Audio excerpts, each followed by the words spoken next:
Today's the day. We're gonna figure out if what we're doing is gonna work and if it's right. 3500 needs a little attention. Check engine light. Emissions. I'm hoping it's just a sensor, but there's 50 sensors in 5 feet. So I just got the package. I went ahead and ordered it off eBay because price met review. So here we go. Let's go ahead and crawl underneath this truck. Finish pumping some. This gas station needs a trash can. You expect me to believe this little black box? It's not the little black box you'd hope, but this has got the sensor, hopefully, that's going to fix our issues. But, you know, who knows? It's eBay. Amazon, pretty much same thing. But I feel better now because it says old Chrysler right there.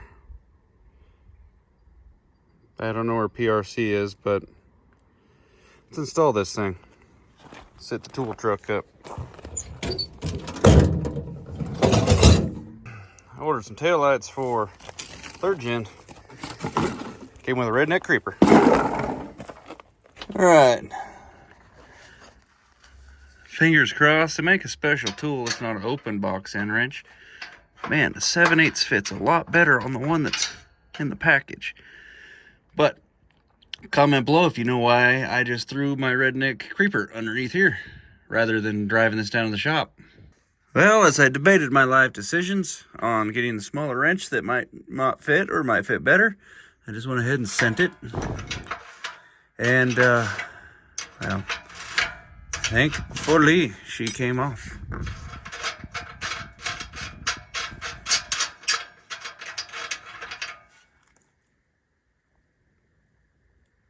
That is honestly unbelievable.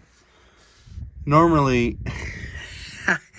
whatever the freaking emissions system's doing, that thing coming out of there with now an ounce of soot on it, I'm actually kind of surprised. I know nothing comes out of this truck ever, but that's just unreal. There's a little bit of rust on it. Maybe moisture, I don't know. Anyway, let's check it off. Here we go. I had to go get a 10mm. I did read a horror story on one of the Amazon ones, because let's be honest, Amazon's easy. But it caused more problems than it solved. Which I hope I don't have here. What is this? Leaking figures. Well, I know this is just for serviceability of the emissions, but they make it a lot easier to take it apart nowadays because they don't use those, you know, piece of round stock clamps that bend into this, and they got a nice relief in them. So these things just come right apart if they need to. And then this thing can just fall off of here if it needs to be replaced. Look at all this Mickey Mouse crap on here. The new truck's got a 6-inch exhaust in between these two. Big dog. All right, real-time kind of deal. I think I might have cleared the code the last time I was in here. These 4th gens definitely start better than the newer ones, just by a fraction. But I don't think I'm gonna get the code to pop up right off the bat since I already deleted on it. But time shall tell. I seen a video, it was badass. I don't know where to go about doing this, but it was cool. So you guys know we're adults here. You have a little switch, CP5 switch, goes down to your, you know, computer plugger in device. And it's normally here, wherever you can fit it. And you turn it, little party, slightly more party. Okay. Oh yeah. And then number 5, they're going down. But the way the tuner had this set up, it was badass. Stock was 0 on the depth gauge. And then you put on 1, it went up to like quarter tank. And then you went up to 2 or 3 or whatever, figure out happy medium, it went right to half tank. And then boom, boom. And so each time you turned up the knob, it went a quarter tank. And so on kill, it was all the way in 100%. I thought that was one of the slickest things. What? Who's been driving this? Holy, we gotta take this to the fuel station today too? That's like going to the train station in this freaking economy. Well, we got her hooked up to the OG. We'll see how she does. It smells terrible, like bad back here, but that's just dumb emissions. Safe planet, smell like hell. All right, we are headed up the mountain. Callahan's back there. Oh, you can't see him. The camera's in the way. What you doing, bud? All right, you ready for this back road? Shortcut. Funny story here. Old boy was coming up the road right here. I was coming down, and he was towing a boat. And he just whipped up this driveway real quick. Took out that gate with his boat. I didn't know what to make of that situation, other than I can't stay in the road and continue to block it. So, just kept going. But anyway, this saves about 10 minutes on the trip, as long as you don't run into stuff like this. We'll see what happens here. Be honest with you, don't know. I just take off his bumper. Oh, it's close. Oh, and then we got this. It's even better. I guess there's room. Might not be room right there, though. Well, I had to put the phone down because that old boy, he wouldn't move. But looked at him and he moved. Heck of a road to be doing all this junk on. Just staying around talking. That'll get the job done. Just keep blocking the road. Do you see it, bud? Where's the mechlek at? Is it right there? I got these logs. He's grabbing the logs. All right, well, we're gonna see what the old girl's made of today. This is the first time towing the mechlek with this truck.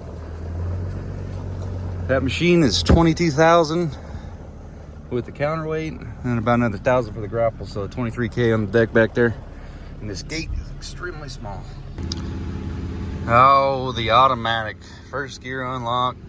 Not that it would really matter too much here anyway. That's, oh, we're getting a little hop going. Wow.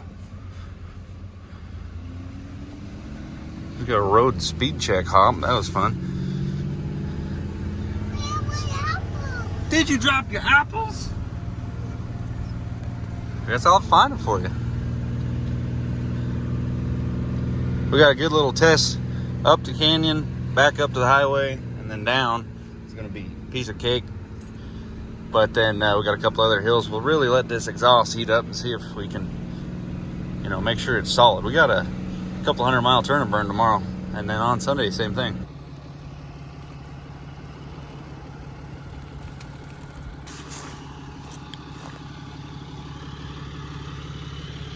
Double check them binders before we get on the highway. They got no magnets on this rig. What's going on? Drive me nuts. Why are you tilted? Stepped on that thing and won't come back. Can't see my drill gun because of tailgate. Get used to the flatbed because you can see your cargo and stuff a little bit better through that little vantage point. But Callahan got to do his first. Ain't going nowhere. He slapped it. Then he just mentally in his mind said, ain't going nowhere.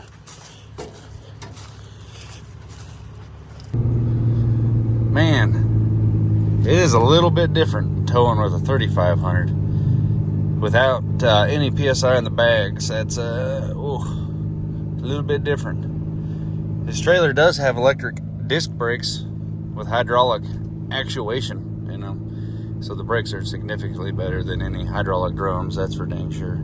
Or hydraulic, wait, what am I talking about? Brakes, having disc brakes, you know the deal. Those are better than your electric drums. That's what I'm trying to say. But might have to turn them up just a little bit more. Yeah, we'll have to give her a couple tickles on the brake. Boop, boop. One could argue that the way new trucks are set up, they're just turnkey tow rigs. Buy a 3rd gen brand new back in the day, well, for one, you got to put a brake controller in it. They didn't come with one. Then they didn't come with an exhaust brake. Definitely the earlier ones didn't, so you had to put one of those in it. Airbags, you can put some aftermarket ones in there. Just these new ones, they come with airbags, they come with exhaust brake, they come with the trailer brake put in, they come with a factory gooseneck hitch already installed. Can't ask for too much more, but we'll give her some beans here in a second. Pull some hills. hopefully, knock on wood, we're all good to go. Right pedal, Subaru. I can't move over to get the cars over there. You need to right pedal.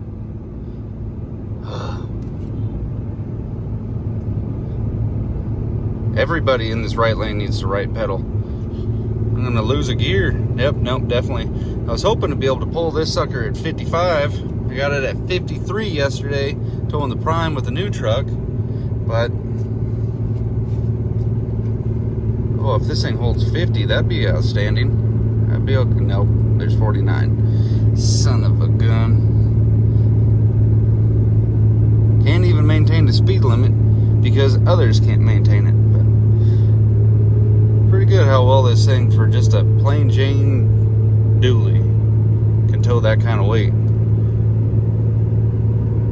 This trailer's lighter than the other one, so it's barely over 30,000 pounds back there.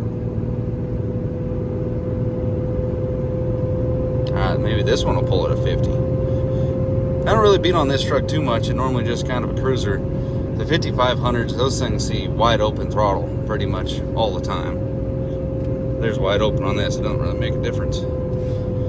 This is how you get that exhaust opened up on the clean scale. Work it. Oh man. Oh. 80. Rotoback. Slick. 46, 47. Gotta think if this thing weighs like 31 with that new trailer and the Prime, that's like 35. So the other truck does pretty dang good. 444s help. 410s are slick, but 444s get that extra little bite. Can't even see the pickup underneath that thing. Oh, Virgin. I think I made the right decision by getting the 5500 for the main squeeze rig. But this truck's doing actually really well. It just feels a lot different. 5500 is driving Miss Daisy. This one's kind of like riding bucking Bronco. Granted, don't got any PSI in the bags, but when it comes down to just the stability of the truck, I don't know. So I'm reconsidering if it's worth making it breathe or not, because it's just like, what's the point? I'd honestly rather just have a bunch of 5500s. That would be slick, wouldn't it? They already weigh enough anyway. Once you put a bed on them, it don't matter.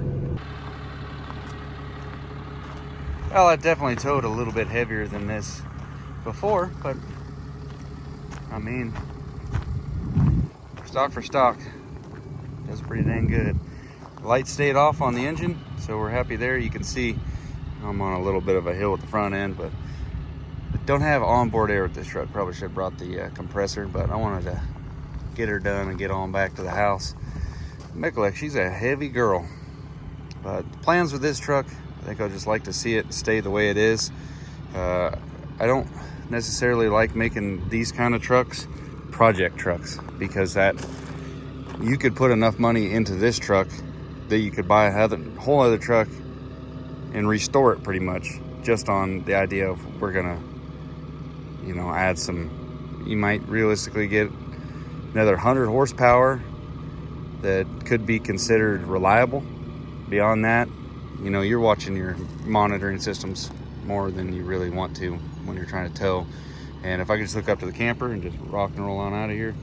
Folks are asking about that. There's a whole video on the other channel about that camper. But I'm gonna end this one here. I think I might back up the new truck to it and do a little walk around the two of them, just do a little comparison. But I'm gonna end this one here. New truck, newish truck. It's not a new truck anymore. That used to be the new truck, then this is the new truck. The 3500, good to go. We'll let it rock and roll like this for a while. I'm pretty sure she just got cleaned out big time towing this back to the house. But didn't quite handle as well as the 5500, but that's to be expected. We'll see you guys in the next one. Later.